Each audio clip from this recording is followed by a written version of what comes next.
Hey everyone, it's Carissa Wiley at sprinkledwithglitter.com. Thanks for joining me today.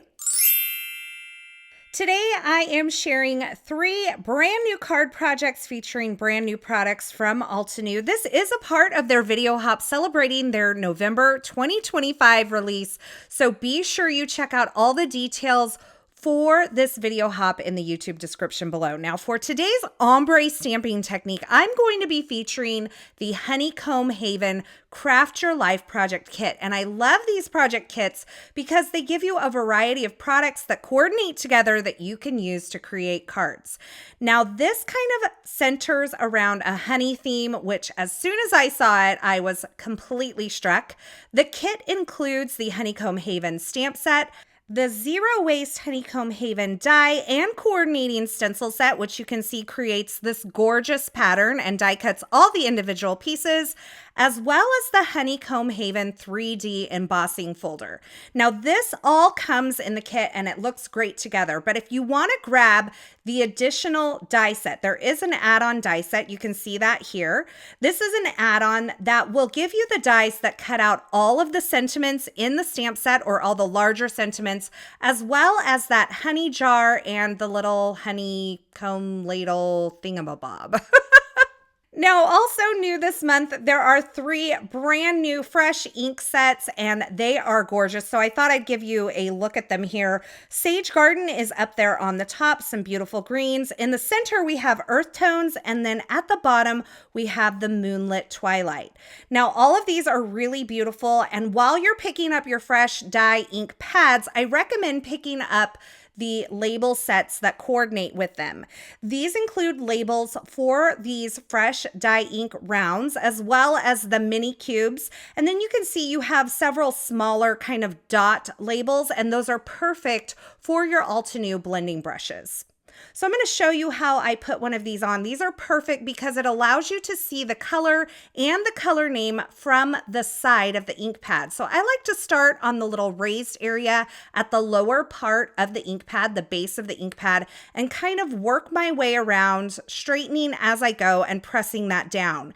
You can see now when I add this on my shelf, I can see the color and the color name from the side, and these fresh dye ink pads stack up very nicely so that you can, stack them on your shelf. And then with the labels, you can see the color names from the side. So I'm going to quickly direct to paper swatch all of these colors for you so that you can see them in action. Keep in mind that when you stamp them, they might be a little bit lighter than when you go direct to paper, but this should give you a good idea of the colors. I love that Shattered Shell in the new Earth Tones palette. It is a beautiful, like off-white ink, and I don't have anything like it. So finally, I have the Moonlit Twilight here. And after these dried back a little bit, I wanted to give you a look at the swatches because obviously, as dye inks dry, they're going to kind of smooth out and blend in the paper and lighten up slightly. But you can see there are some gorgeous new ink colors available this month from Altenew. So now let's get into the stamping. I am totally into stamping lately, which is why I decided to feature this Craft Your Life project kit in the Honeycomb Haven because it offers multi-step stamping. And I'm going to show you how to do some ombre stamping with some larger stamps like this. I'm starting out by mounting the outline stamps in my Stamp Wheel 2.0. You can see I have some white cardstock and I've positioned it in that lower left-hand corner of my stamp wheel. I'm inking it up with the Altenew Obsidian Black Pigment ink. This pigment ink is absolutely fabulous. And I'm going to stamp it on one side of my cardstock and then rotate my cardstock and stamp it on the other end. That allows me to kind of only position my stamps once in my stamp wheel, but get 2 sets of images out of all of the stamp positioning that I'm doing. Now this stamp set is really cool because on the backer of the stamp set, there are actually markings showing you which stamp to stamp first. And I'm going to walk you through that here in just a moment. But while this pigment ink is still wet, I'm going to sprinkle on some ultrafine clear embossing powder and heat set that. Now, because this is a pigment ink, it's perfect for embossing, but if you want to start ink blending or stamping on top of it right away, I do recommend either throwing some clear embossing powder over the top of it or heat setting it before you start. So as I mentioned, these stamps are all labeled. They have B and A. So the group of A is your honeycomb or your honey dipper. I don't know what this is called. You guys can help me out in the comments. And then the B group is actually the honey pot along with the little topper on top of it, like the fabric topper. So all of these are labeled B, B1, B2, B3, etc. A1. So I'm starting and I'm going in order as the stamp set shows me. And I'm going to mount these more solid stamps, kind of looking down through the stamp into that stamped image that I already have embossed below. And I'm going to start inking these up. And I'm doing my best as I go throughout this inking process to kind of show you the colors that I'm using. I will do one of the honey pots with a green topper using those new Sage Garden fresh dye inks. And the other topper is going to be in the earth tones. I'm using the earth tones for all of my little dippers for the honey, and I'm just going a little bit darker each time. I started with warm linen. Now I'm using ginger root. On the top of this little honey pot, I used sage stone first, and now I'm going into olive grove and stamping those. So you're going to start seeing this image build up with all of the details and all of the shading. And I spoke recently in an event that I was teaching saying that I really wish that companies would bring back more of these multi-stamp stamping sets, and my wish came true. What can I say? I love all of these stamps that kind of build the layers together to give you a really realistic look. And Altenew, I think, was one of the first to do these types of stamps, at least in great detail. They had their floral stamps from the very beginning, and so they are professionals at this type of stamping, and I really enjoy it. And using a stamp positioner like the Stamp Wheel 2.0 makes this really easy, and it makes it fast to do multiples of these multi-step images. Now, one of the pieces I did just stamp with a block because I found that was the easiest. And now we're moving into our ombre stamping.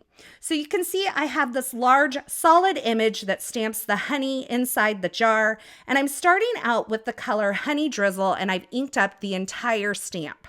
Now I'm coming in with a slightly darker color. This is Pumpkin Pie, and inking about 2/3 of the way up the stamp.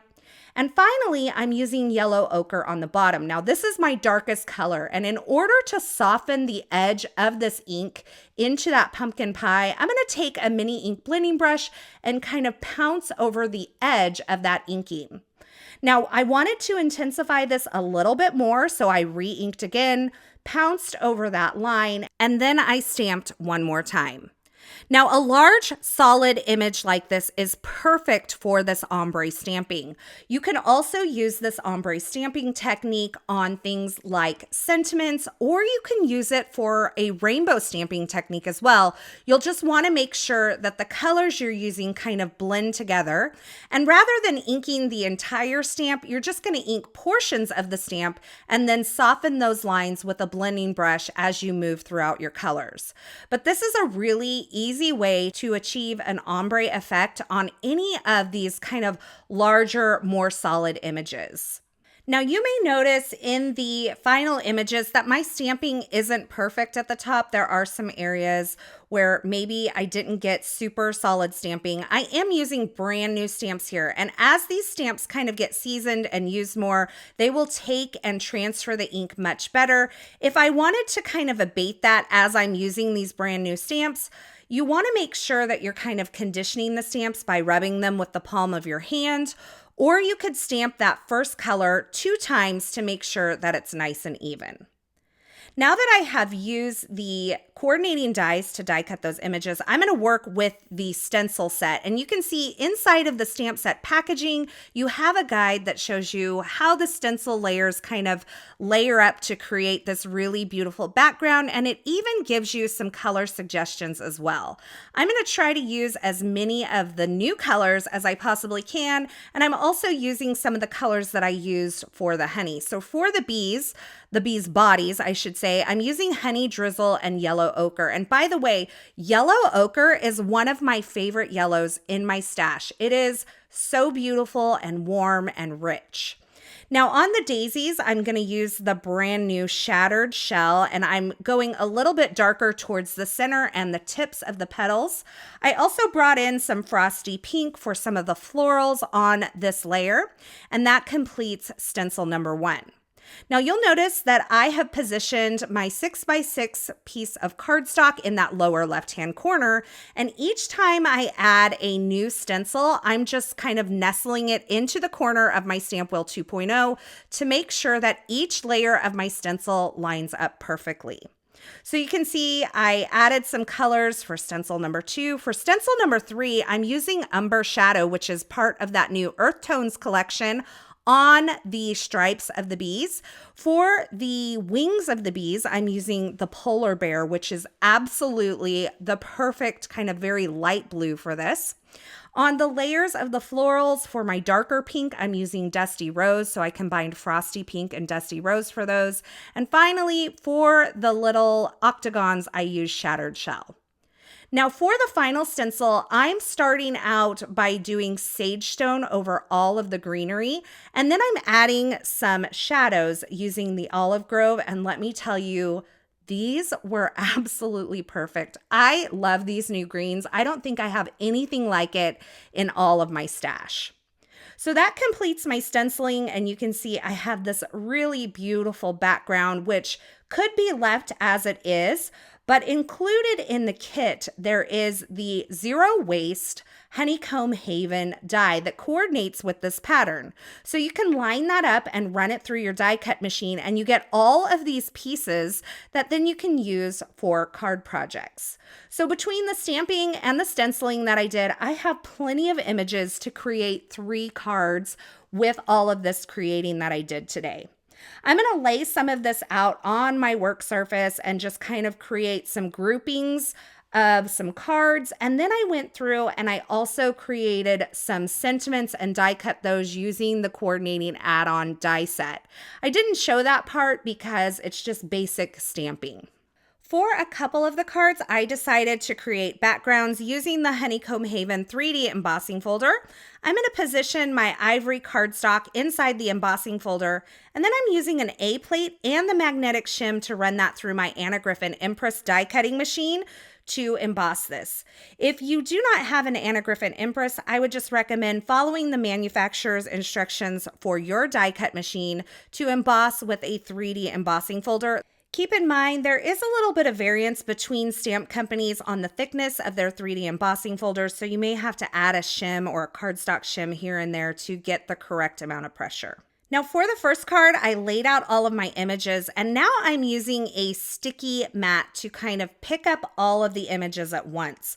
I had them in the perfect position and I didn't want to have to try to recreate that. So using a sticky mat is my secret weapon when I'm positioning multiple images at once.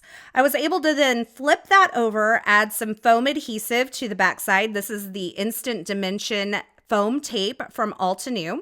I removed the backer, and now I'm taking that sticky mat, I'm repositioning it over the top of my card front, pressing those images down, and then I can gently peel the sticky mat up, and that leaves all of my images in the perfect position on the front of my card.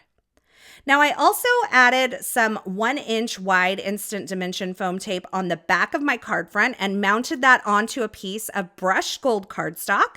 Then I flipped that over and added some tape runner adhesive to the back and added this to an A2 size craft colored card base. Now, I absolutely love this card as it is, but I wanted to add just a little bit of shimmer. So I grabbed the Shimmer Relief Paste in the pearl color, and I'm just using my finger to kind of swipe it on the wings of the bee. And this is going to give the softest shimmer effect to the bee's wings. It is absolutely beautiful in person. But look at this card. I absolutely love the way it turned out. Those new colors from those fresh dye ink line, they're so beautiful, and I love all the imagery included in the stencil and the stamp set. So here's a look at the other two cards that I created. I didn't show you the assembly of these because I showed you really the hardest parts, and I repeated a lot of the processes that I did in assembling that first card. So I have 3 finished card projects here, all featuring the brand new Craft Your Life Honeycomb Haven kit from Altenew, as well as those new fresh dye inks. I think they're gorgeous, but let me know in the comments below which of these 3 cards is your favorite. I think maybe the thank you card for me. Now, don't forget, this video is a part of a video hop celebrating Altenew's new November 2025 release, and there are beautiful new products to check out. I have all of those linked in the YouTube description below, as well as the featured products I used in all 3 of these cards. So if you're looking for something in particular, be sure you check there. Or you can head on over to my blog at sprinkledwithglitter.com. I'll have that linked below in the YouTube description as well. Over there, you'll find more still shots, more information, and a complete list of supplies. I want to say thank you so much for stopping by and hanging out with me today. I love that you're here. If you have not already subscribed to my channel, go ahead and click that subscribe button, and don't forget to hit that notification bell so you don't miss any of my paper crafting, card making, or live stream Carissa Crafts live sessions here on YouTube. Thanks again for hanging out with me today. I'm so glad you're here, and until next time, I hope you have a fabulous day. Hey, thanks for sticking around to the very end. You know, if you've made it this far, you are one of my favorites. To subscribe to my channel, go ahead and click the button on the left side of the screen. And here's a couple more video tutorials I thought you might enjoy.